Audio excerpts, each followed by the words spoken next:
Good morning and happy Monday, February 24th. Starting our daily readings with the Tao on page 35. Holding to the great form, all pass away. They pass away unharmed, resting in great peace. It is for food and music that the passing traveler stops. When the Tao appears from its opening, it is so subtle, it has no taste. Look at it, you cannot see it. Listen, you cannot hear it. Use it, you cannot exhaust it. Okay, that's the reading from the Tao this morning. Moving on to our reading and believing in ourselves. And if you're just joining us for the first time, we do daily readings from the language of letting go, believing in myself, and practicing the course. We also do a daily reading from the Tao. Okay, starting with a quote from Dwight D. Eisenhower for today. Neither a wise man nor a brave man lies down on the tracks of history to wait for the train of the future to run him over. Many of our employers promote concepts like team spirit and company loyalty. In a world increasingly ruled by competitive specialization, cooperative effort is a must, of course. If we want to keep our jobs, we also want our companies to stay in business. To make a profit, we give in order to get. We're willing to do what's necessary and good.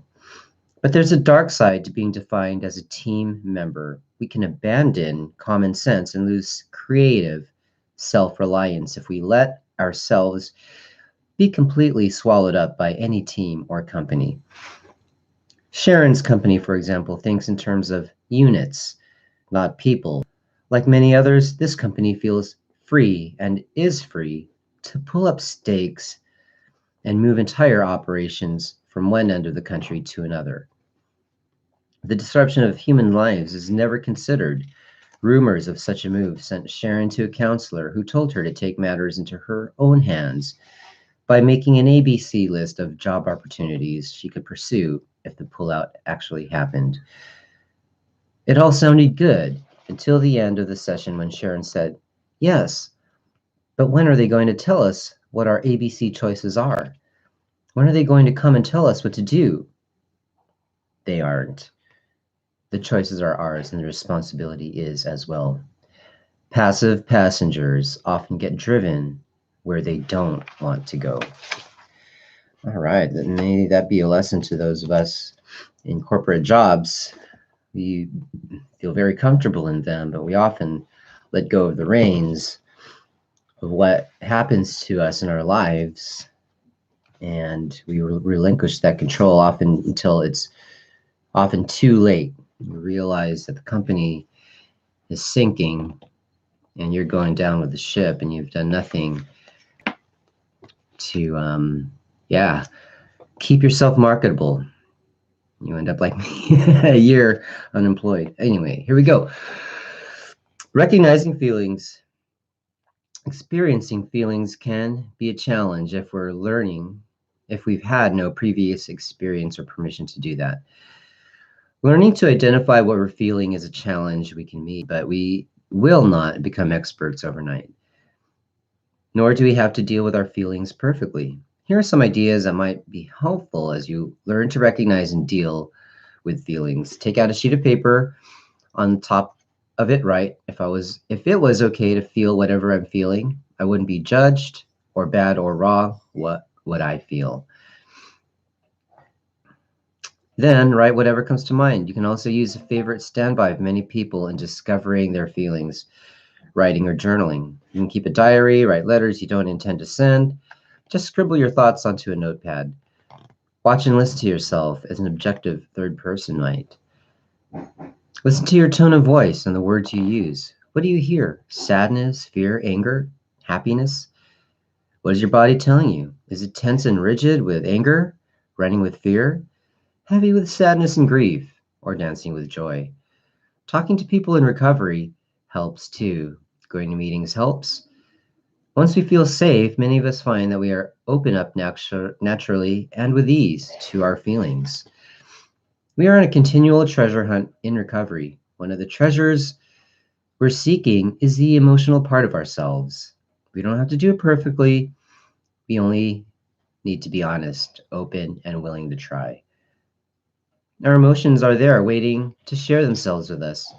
Today I'll watch myself and listen to myself as I go through my day. I will not judge myself for what I'm feeling. I'll accept myself. That's a good one.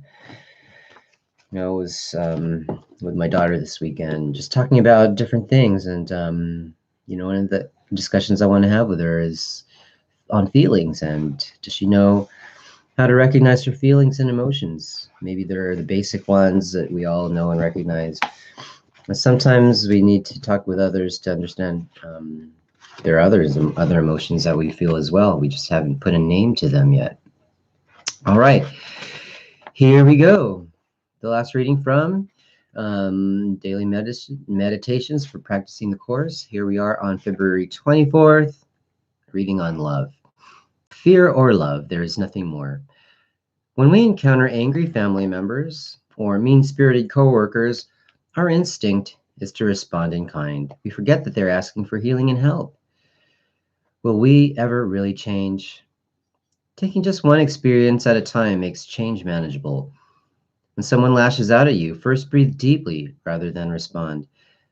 Next, choose to see your attacker as crying out for love. Then ask the Holy Spirit to show who this person really is and respond with love. Following these steps may sound naive or worse, like the denial of the situation at hand, but that's because our ego would rather attack whoever is close. Fortunately, the ego isn't the only voice to which we have access. Categorizing every encounter as either reflecting love or exposing fear clarifies how life works. Accepting responsibility for how we react to others indicates we are getting the message. I'll have two options today. What will I see? How will I act? All right, another good reminder. Hope everybody's having a great Monday morning, has safe drive, and wishing you productive week. See you tomorrow. And don't forget to subscribe to the channel if you already haven't, and I invite you to listen to some of the other recordings I've already posted. Have a great day. Bye now.